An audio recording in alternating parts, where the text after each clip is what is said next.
Yes, sir. Yes, sir. All right.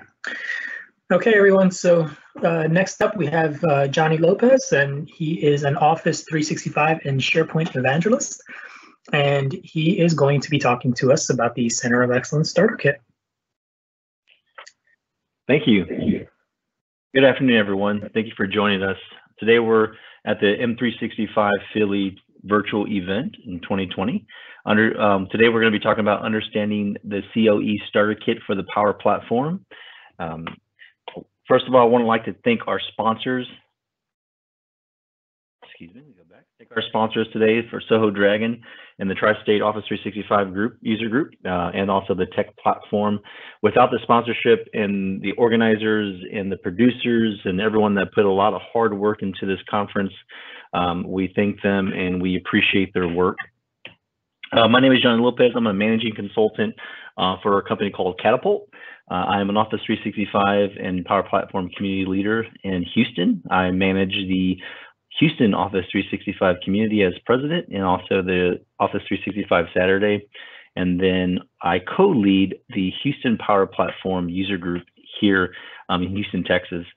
I've served 10 years in the military. I was in the U.S. Navy aboard ships. I learned SharePoint in the Navy, and I started getting into Office 365 in the last 5 to 6 years, and recently in the last 2 years, the Power Platform. Love the Microsoft stack, very enthusiastic about training.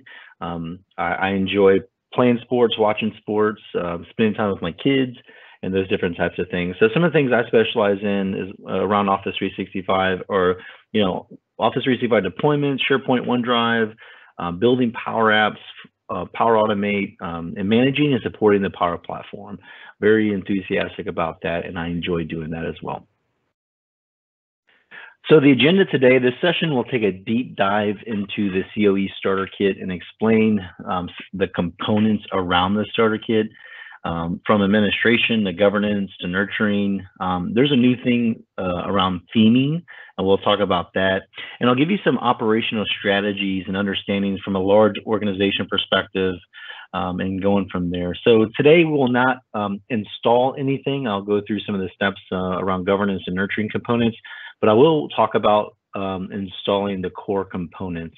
This session will also not cover anything specific around DevOps. If you have questions about DevOps practices, this session is not going to contain those different types of scenarios. So as you guys know, the Microsoft Power Platform is a low-code platform around the Microsoft 365 Azure Dynamics and some other standalone applications. But the core functions of the Power Platform are things like Power BI, Power Apps, Power Automate, and Power Virtual Agents. And within the Power Platform, you have various data connectors where they could be a standard, what we call standard connectors or premium. You can also build your own custom connectors to connect to data. They're also AI Builder and the Common Data Service. If you're familiar with the Common Data Service, CDS, as we like to call it in the Power Platform, this is a way that you can share entities across the organization and share content, like entities around properties and metadata and fields. You can share that across apps in one single place. Let's talk about why the Center of Excellence. So this slide is a little bit busy, and forgive me for that, but why would you want to use the Center of Excellence? One of the things, a couple of the things here is around security. So business data security regarding connectors. You want to know what connectors are makers in your organization using. What are some of the things, what is kind of some of the applications or other data sources they're connecting to. You want to have a health check on your environment and making sure that things are set up correctly and making sure that those things are healthy and they're operational and there's no errors. And then maintenance, you want to also do this for maintenance challenges regarding app and flow distribution, security risk regarding shadow IT, any compliance issues regarding GDPR, application lifecycle management support, staff turnover. There's huge challenges around app ownership and flow ownership, and that goes across not only the Power Platform but for Office 365 as well. When someone leaves the company, then you have this orphan account. What happens to all the data that they're managing? What happens to their OneDrive? What happens to the flows that they manage? Do they stop working?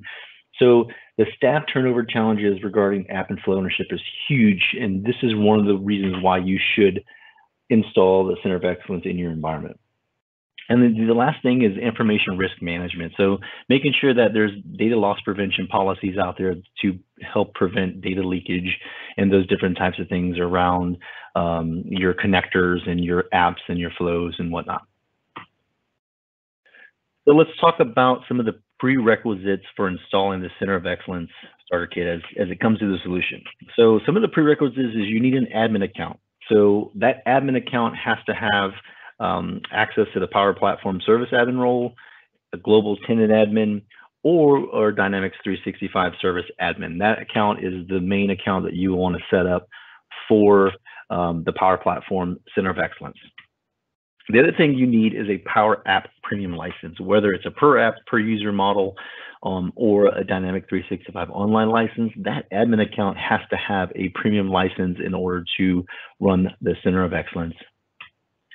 And then also you have a requirement around, you want to have an environment that has a CDS instance installed. So what I recommend and one of the best practices across the industry is you want to create your own environment in the Power Platform specifically for the Center of Excellence. And you only run everything run in that environment is around the Center of Excellence, from the core components to the nurturing components to the governance.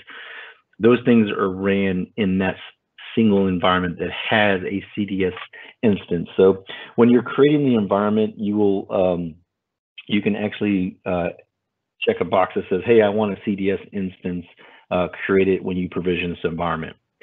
The other thing, the user installing the Center of Excellence will need to have system administrator security role to that specific environment. So keep that in mind. So if you go install the the Center of Excellence Starter Kit and you get an error about access, make sure that that account has the system administrator security role to that specific COE environment that you're working in.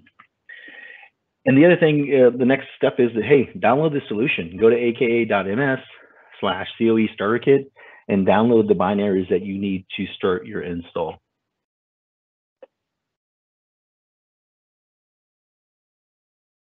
I apologize, I'm trying to go to the next slide. Both audit and report components and the nurture components will require the core component solution to be installed. So we're going to go through steps of this, but the prerequisite for the audit, report, and nurturing components, you have to have the core component solution installed before you can install those. So what is in the COE Starter Kit? So a couple things that are in the Starter Kit. And there is what we call an admin core component. So this is where a lot of your workflows live that pulls data from the Power Platform. There's flows, there's Power Apps, there's different things that you could use. This is relevant to administrators and makers. So this is a specific component that is relevant, is all admin specific apps and flows. So this is very specific to admin. So if you're a tenant admin, you're a Power Platform admin, this is specific to your, for your admins specifically. The next component is the governance component. This is relevant to admins and makers.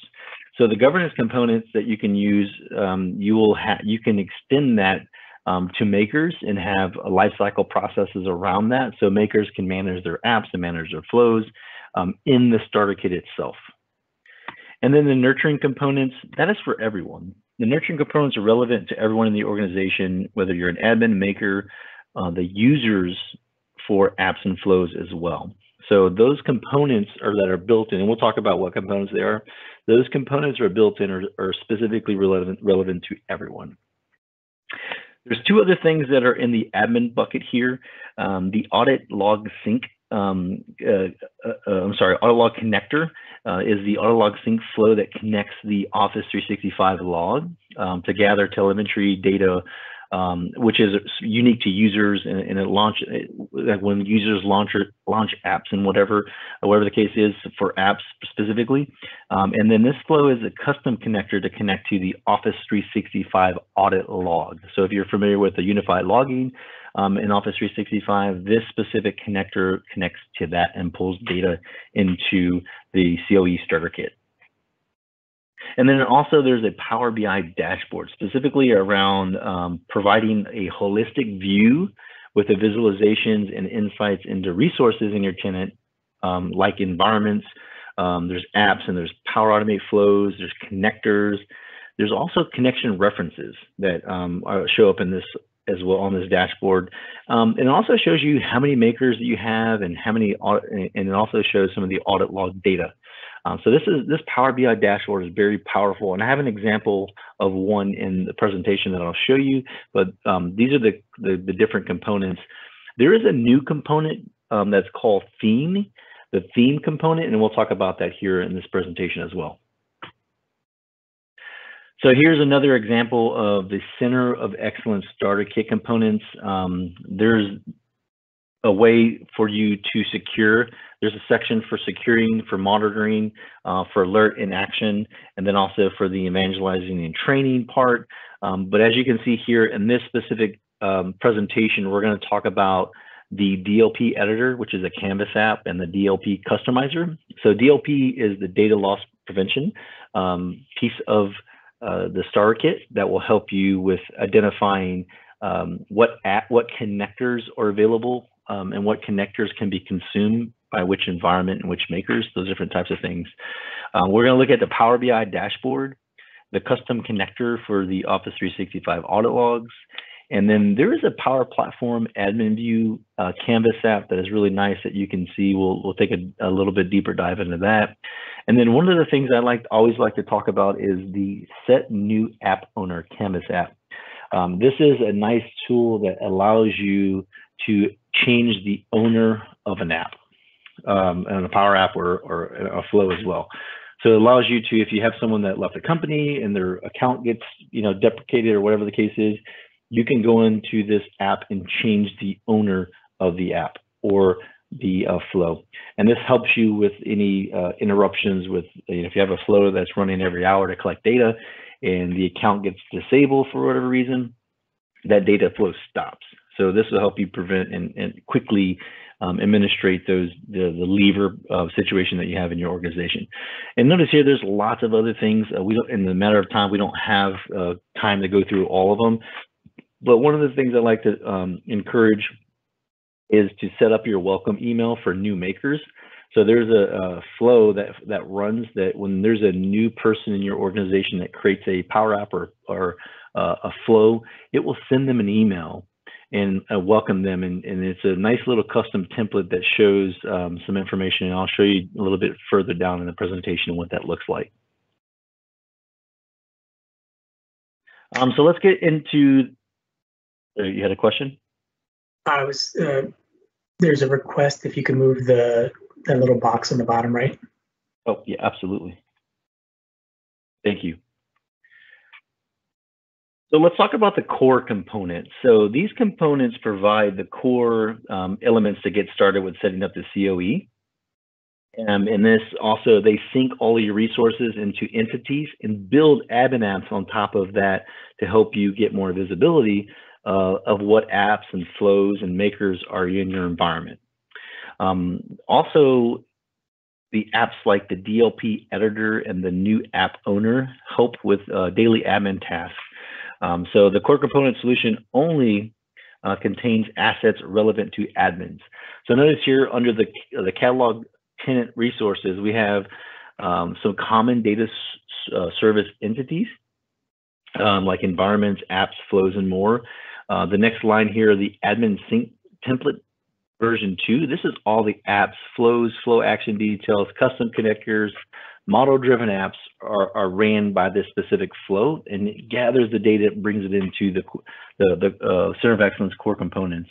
And then the sync audit log flow, which we talked about, the Power BI dashboard, and the Power Platform admin view, which is a model-driven app within the solution. And then also for DLP strategy and visibility, you have some apps, and I have some examples for these apps, but to show you throughout the presentation. The next components that we can talk about, we can look into a little bit more, the Center of Excellence governance components. Once you become familiar with your environment and the resources within your environment, all the Power Apps, the flows, the makers, the connectors, you might start thinking about audit and compliance processes for your apps. So you might want to gather additional information about your app from your app makers or audit specific connectors or app usage. The app and flows that are part of the solution help you get started. So remember, the governance component solution is relevant to admins and makers. So you have a sample audit process that has a developer compliance center app. You have a flow that gathers compliance detail requests. You have a business process flow for auditing resources. And then also you have an archive component that will archive any unused apps. So this is the cleanup process. So if you have, in some cases, you might have lots of orphan apps where, hey, I'm a new maker and I decided to create these flows or these Power Apps as a test, and I don't access them for 6 months or whatever the case, however you set up your retention policy, then it will start going through and archiving and cleaning up those specific apps and flows.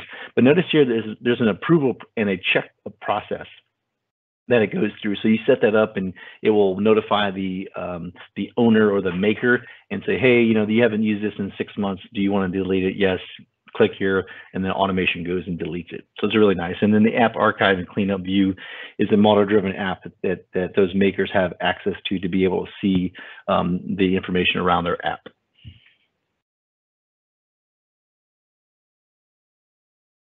The next the components that we're going to talk about is nurture. The nurture components is an essential part of establishing the COE for nurturing your makers and creating an internal community. So the biggest part of this is the internal community. How do you train the makers? How do you provide information on best practices, on how the environment is set up for the DLP policies? How do you get that information out there? So again, you want to share best practices, templates, and then onboard new makers. This is a part of the solution that can help you develop a strategy for specific onboarding and training and those different types of things. So the nice thing about the nurture components, you have an admin welcome email flow. So again, when a new maker is onboarded, and you don't have to onboard anyone, it's automatically, the Power Platform knows, hey, this user hasn't created an app or flow before. They need an email saying they've created, hey, welcome to the environment, those different types of things. There's also a template catalog. This is a Canvas app that it catalogs the various templates that you can upload or users can create, those different types of things. The users can reuse a template, whether it's a flow or Power App. There's also a newsletter with product updates. So as those product updates come out and hit our tenant, those new the product updates get sent out. You have to activate this and set this up. It does not set up by default. There's also training and a day management and registration. There's an app for that. If you want to do internal training, let's say you have a champion program that you want to start, or let's say you had a hackathon that you want to do in your organization to help drive adoption and foster engagement within your organization. There's a training and a day management registration in the Canvas app, and there's a flow that runs behind it for registration confirmations, reminders, and those different types of things.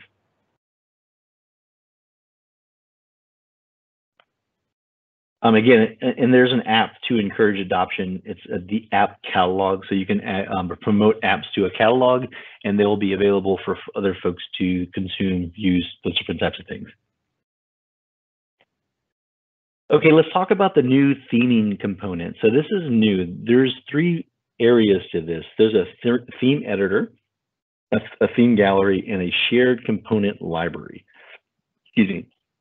So the theming component allows you to create and manage themes for your Canvas apps. It contains a collection of different styles and defines multiple design properties for you to control, and components like font, colors, borders, those styling, those different types of things for your Power Apps. These are applied automatically when makers use the provided theme template app to create a new app. So when you create a new app, you can you can build a theme for your organization and say, okay, well, every app that's created in an organization has to have our logo, it has to have this footer, it has to have this disclaimer.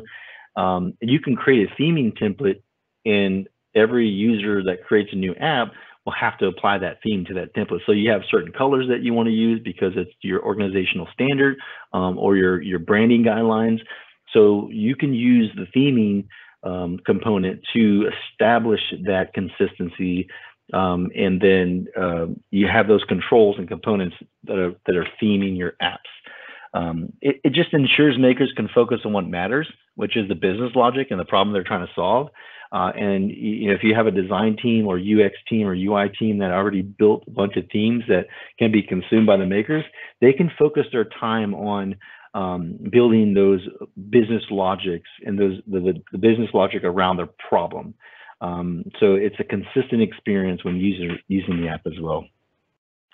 So the theme editor contains, it's an app that allows the designer to create and manage themes.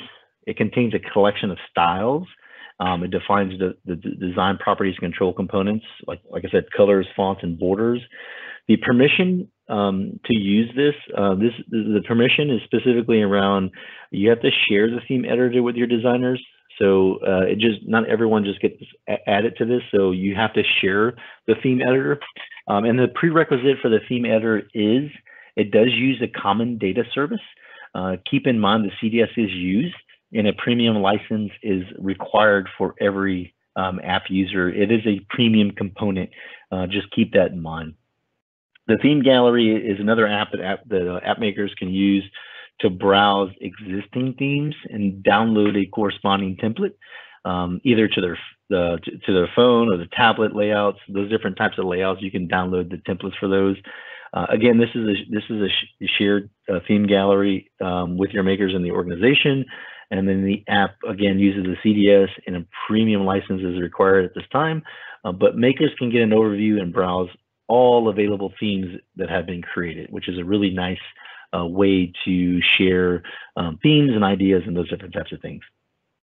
In the shared library, the shared component library, it's a centralized and managed repository of components for usability. So it's a place you can store components that can be used across the organization, and all the makers have access to this. It's a part of the theming component, contains a header, like tab control, preloader components, and also you can make a copy. You can expand this library as well. So the permissions around the shared component library with your makers, it uses the same component to create the apps, and it uses the same theming permissions as well. So once you start adding components in that library, makers will be able to consume those as needed. This is very new. I mean, I would say within the last week or so.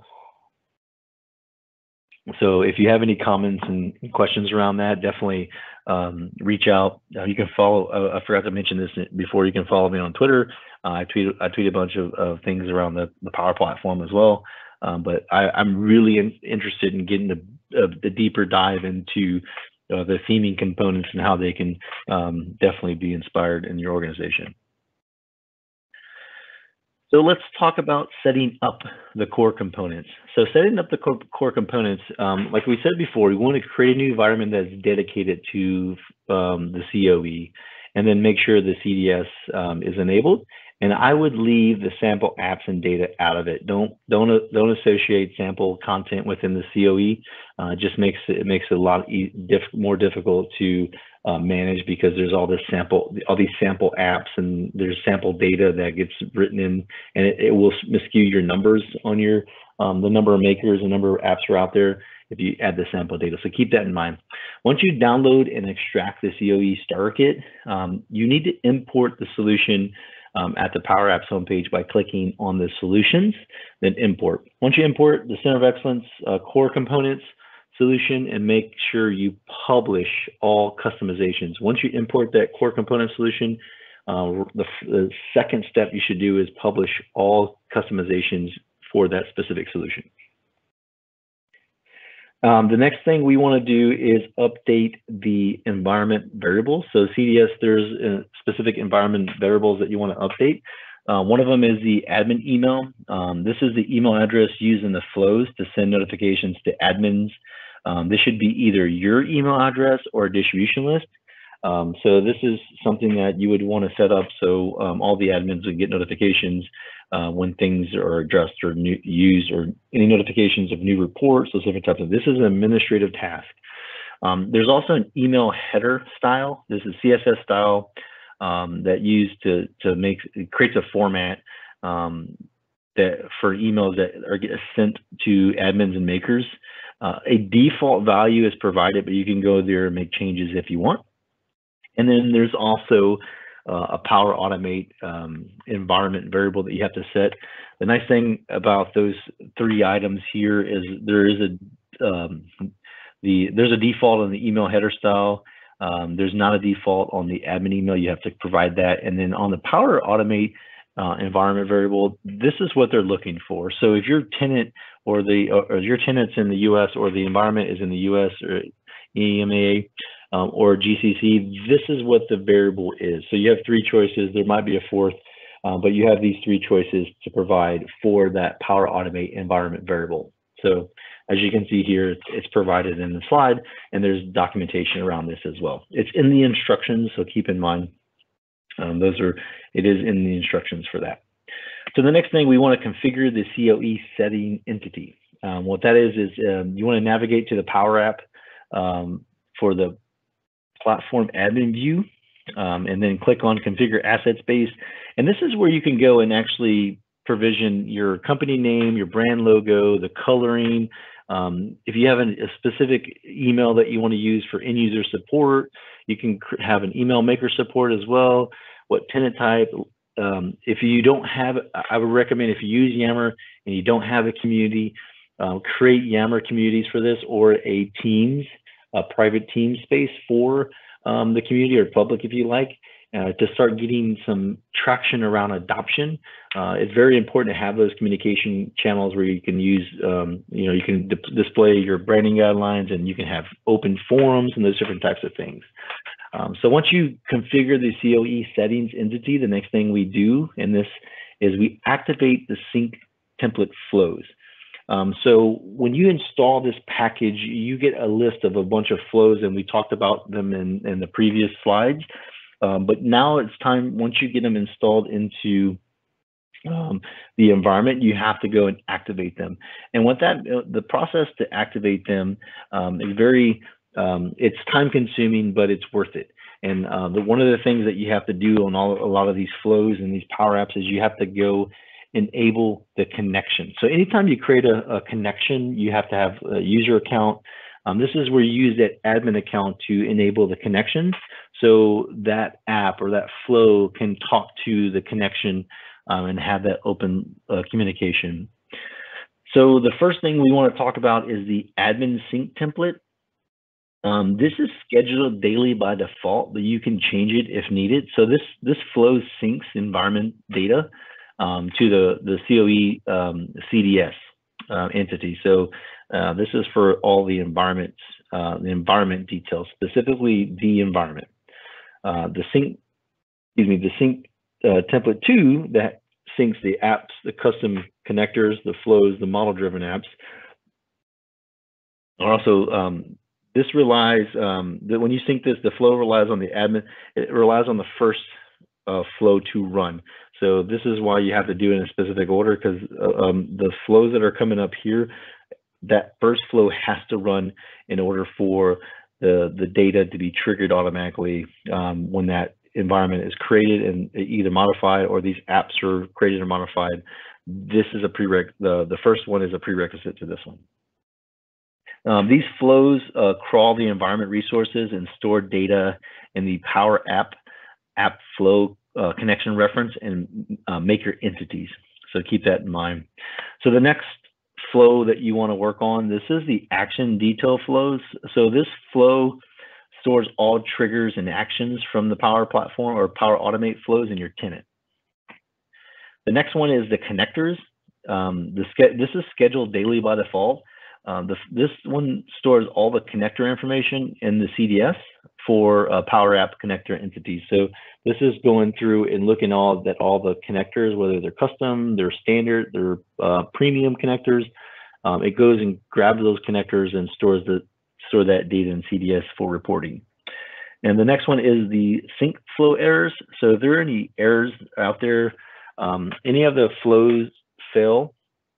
The failure is stored in the Common Data Service Sync Flow Errors Entity. This is scheduled flow that sends a report of failures to the admin. So if you want to know what flows are failing out there, you set this up and it will actually send you an admin email from that. So keep that in mind.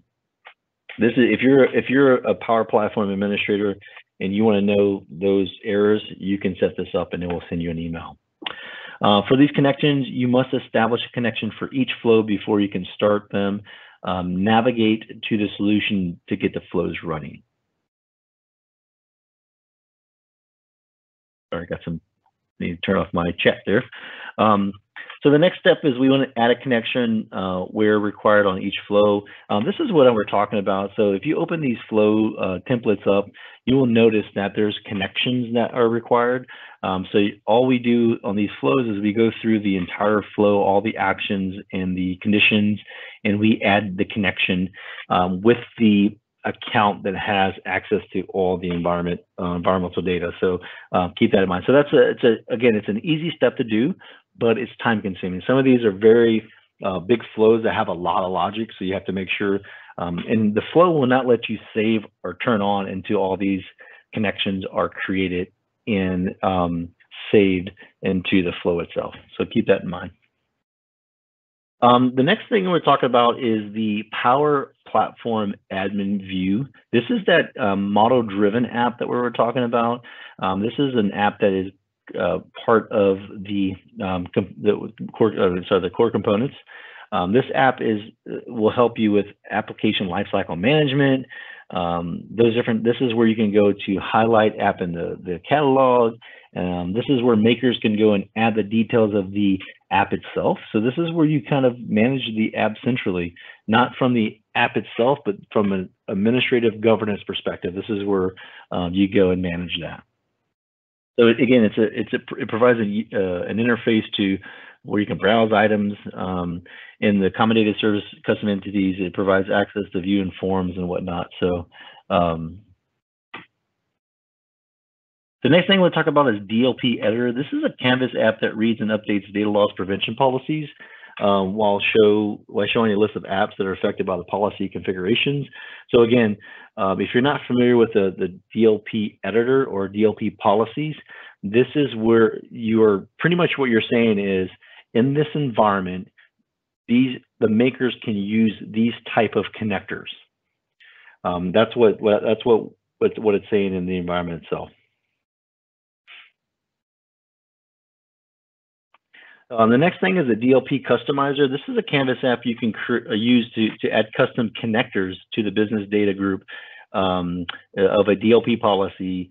This is intended to be used only by admins. The Power Platform Service. I apologize. I got a little bit of click happy there. This is intended to be used only by the admins. The Power Platform Service admin or global admin permissions are required. You can share with your COE admins, but this is what this does. This actually will let you change a DLP policy and add a custom connector in an environment. So this is a really nice way to customize your DLP to make sure it works the way that you need it. The next app we were going to talk about is Set New App Owner. So this is a Canvas app that an admin can use to discover apps by an app name or a maker name. It's used to set a new app owner or add new viewers or editors. So you can manage permission on this on the app itself based on this Power App that is part of the COE. It's intended to be only used by admins. Makers do not have access to this, but if you have some makers that have, let's say they develop 100 apps, you could potentially give them access to this and allow them to manage the permissions of their own app through this Power App itself. So again, it's only, you have to have a Power Service admin or global admin permission required, but you can share, this can be shared with your, like I said, your COE admins or the makers, but the maker has to be elevated to a higher permission level for them to get access to this.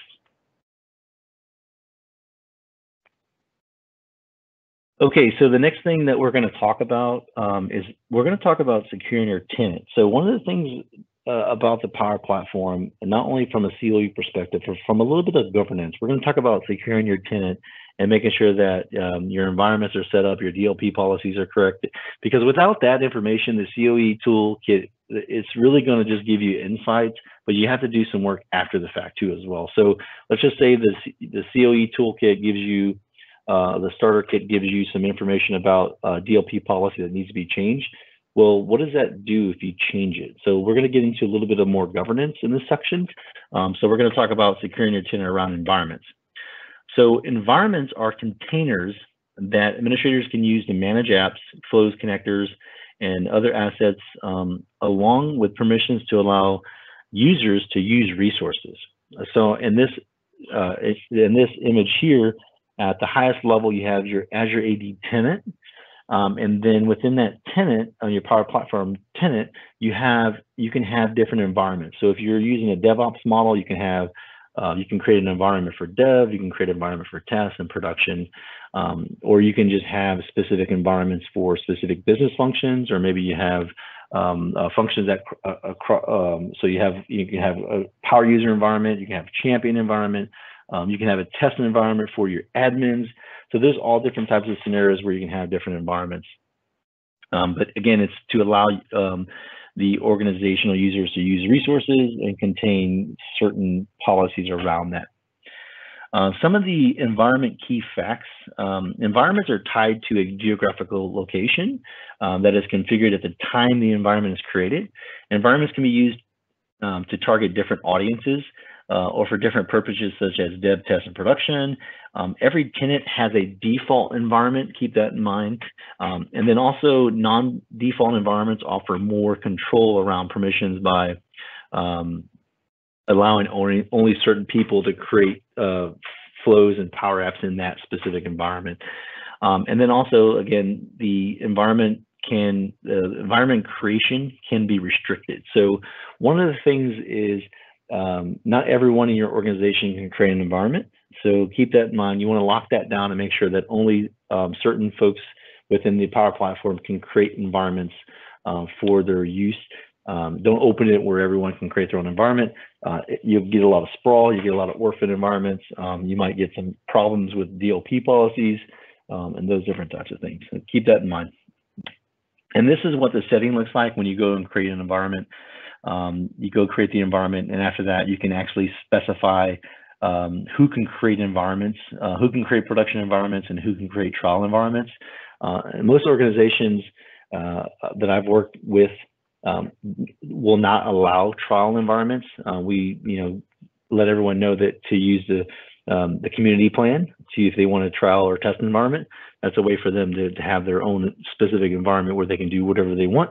And they can always export and import entities and power apps and those different solutions as needed to go into a different environment. So you always want to establish an environment strategy. So assign your admins, the Power Platform service role admin, which grants them full access to Power Apps, Flow, and Power BI. Restrict the creation of new trial environments. Treat the default environment as a personal productivity environment for your business groups. I would recommend renaming that because it could have a specific name, but you might want to rename it to something like personal productivity or most secured environment. Those different types of things. You want to have the tightest security level in that environment that you can. So you don't have a lot of sprawl or data leakage within that default environment. Establish a process for requesting access or creation of environments. I would definitely suggest that you have a strategy for that. That's something that is really important to provide some type of control or access around. So some of the data loss prevention key facts, DLP policies enforce rules for which connectors can be used together. They are classified in two ways: business data only, or no business data allowed, or blocked. So it's three ways actually. So you can actually block connectors from being used in specific environments. So a connector in the business data group only can only be used with other connectors from that same group for the app or flow. Keep that in mind. Tenant admins can define the processes, whether they apply to all environments or specific environments. Non-Microsoft connectors can be fully blocked using DLP policies. So if you're, you don't want anyone to use non-Microsoft connectors, you can do that through the DLP. So setting up some DLP policies, create a policy that spans all environments that are blocked and all unsupported non-Microsoft connectors, and classifies all Microsoft connectors as business data, which they are allowed to work together. So whether you have, I would have a DLP policy that goes across all the environments. So we're blocking things like, Dropbox or social media or those different types of things. You want to block those on your default environment. Step 2 is create a policy for the default environment, and then other training environments that further restrict Microsoft connectors that are classified business data. So restrict business data connectors between certain environments. And then step 3, create additional policies and exclude environments from policies 1 and 2. So it could be confusing, but you won't. This is the policy that you want only approve custom connectors to run on. And that's the thing, is like one of the environment strategies is to make sure that custom connectors can expose data, isolate those on specific environments as well. This is an overview of a specific, the dashboard, the Power BI dashboard. This is an overview of the environments. It has the total number of environments, the total environment makers, all the total custom connectors, all the app makers and flow makers. This is another section that has for specifically around Power Automate. So the number of flows, the number of flows created this month, total flow makers, the total UI flows that are running. Off to the right too, there's 3,845 stop flows. So that could be a problem. This is where the orphan tool can come in there, the archive tool can come in there and clean those stop flows or those suspended flows up. And then also there's a section for Power Apps. It's an overview that shows you how many apps, how many were created this month, total app makers, and then also it shows you how many Canvas apps, how many model-driven apps, and then also there's another one on there that we're all interested in, is what about those apps that are created on a SharePoint list, right? That are created, what we call Power App forms that are on there. There's also some data in there that will show you how many of those are that specific scenario. And then, as you can see, there's also production apps as well. So the next thing that we want to do is we want to monitor your tenant's activity. So with the COE, we have all this data, right? What do we do with it? So we want to monitor the logs and analytics and see what's happening. So this is where it pulls from the audit logs and pulls in data like who created the flow, who edited the flow, deleted, who has the edited permissions, who's changing permissions, who started a trial, who renewed a paid trial. This is a lot of around governance and like making sure that, if someone's buying trials and paying with their credit card, that's kind of like rogue or shadow IT. We want to make sure that we prevent those different types of things. And then also, and for Power Apps, like who created the app? Did anyone restore an app from a version? Because that's important. Like if you have a service call where this was working in this app, now it's not working. Well, I can go look into here and see if anyone changed the version, restored an app from a different version and took away that functionality. It's always good to know from a ITIL perspective, who launched the app, So even when you mark an app as featured or a hero app, it logs that as well. So if I go in there and mark an app as featured, and someone wants to find out who did that, that is being stored in the audit log as well. So as you can see here, you want to look at to see what's happening. You can go to protection.office.com. It's going to change, that URL changes pretty soon, so keep that in mind. But you can go look at the Power App and flow logs in the Security and Compliance Center. This is another thing in the Power Platform Admin Center, which is admin.powerplatform.com. And with your right credentials, you can go in there and look at tenant and environment level analytics. So that's available in the Power Platform Admin Center. Access is available for environment admins. Data stored for 28 days and is refreshed daily. So this is another way that you can go see what's happening in your environment. So let's talk a little bit about alert in action. I know we have about 10 minutes, I believe, left. So an alert in action on activity. So that activity that's being created, it's been generated in the COE, what's going to happen? So what tools are out there? What can we leverage? Right, so we can leverage management connectors in PowerShell for reporting tools and tools for action. There are PowerShell commandlets that gives admin full visibility across the Power Apps in their organization. You can go to aka.ms/PowerApps PowerShell. There's management connectors that provide full visibility through the Power Platform APIs. There's some customization connectors that pull metadata you need to build custom reports you want. So if you wanted to build your own Power BI report, you can do that by pulling some metadata that you need for that. Then also you can build policies you need to implement administration and governance required. So there's some management connectors for that if you outside kind of the COE as well. So in the COE, so there's Power Platform for admins, there's an app for Power Apps for admins, there's a Power Automate Management, and there's a Power Apps for app makers. So there's some tools that you can use as well for leveraging the management connectors for tools for action.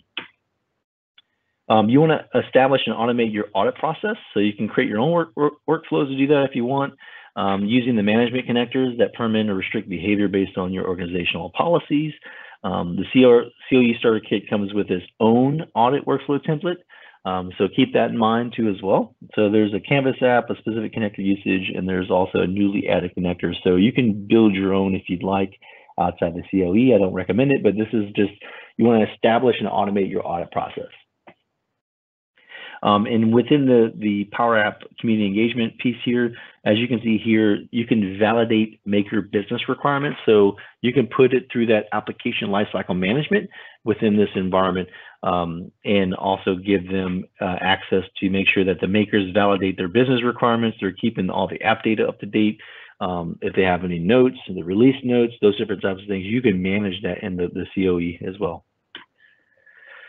Okay, so welcoming new makers and identifying champions. This is the email that comes out that you can utilize when you have a new maker. So this is a nice, pretty email template that comes out, and that gives you more information around, you can learn, watch, and engage within the new makers. And when you identify champions, you can also kick this off to send the champions as well. So this is the welcome new makers detect when new flows have been created. So they check to see if they're a part of Makers AAD group. If new, sends welcome email with the company and public relation resources, and then it invites them to the internal Yammer Club per se. So, excuse me. So it invites them to an internal Yammer Club that they can join to go and see the latest and greatest things. Also, there's a piece of this that identifies champions.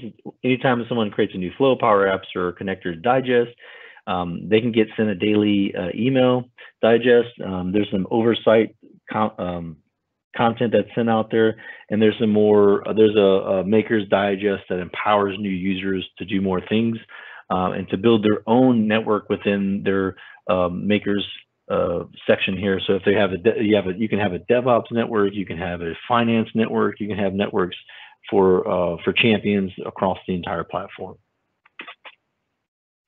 So some of the call to action that I want to talk about is what I would say is read the documentation. There's a lot of documentation around the COE. There is a nice walkthrough that team has built for Microsoft, and they've done a very good job of doing that. That will take you through the installation of any prerequisites, anything that the COE Starter Kit needs. It talks about, and it's really nice to have when you install this. The other thing is the next step you probably do is if you haven't installed the COE kit, install it and gain more insights in your tenant.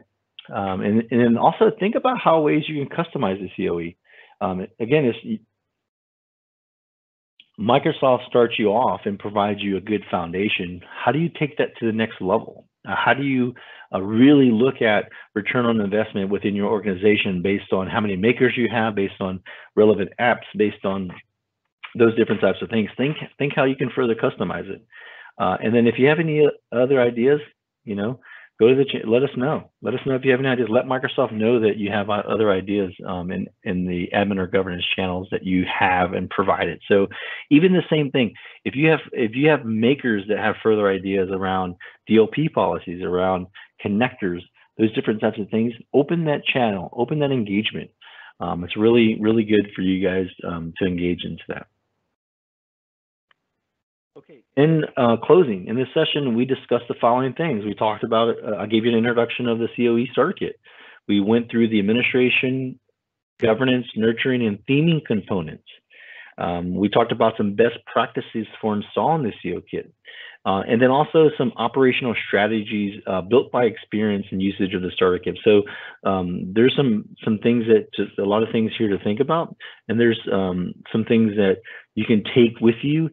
This presentation will be available, and you can the Philly folks will actually send those out. This will be available for you guys to have. Feel free to follow me on Twitter, add me on LinkedIn if you have any questions. Please feel free to do so. Also, we ask you to fill out the feedback, whether it's speaker feedback or event feedback. Fill that out.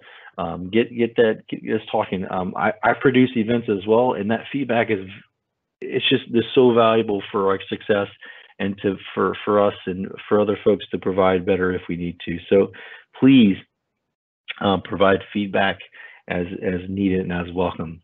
And again, I would like to say thank you for joining us today. I really appreciate everyone attending, and please feel free to look at the other lineup that's out there and attend more speaker sessions. But again, please add feedback.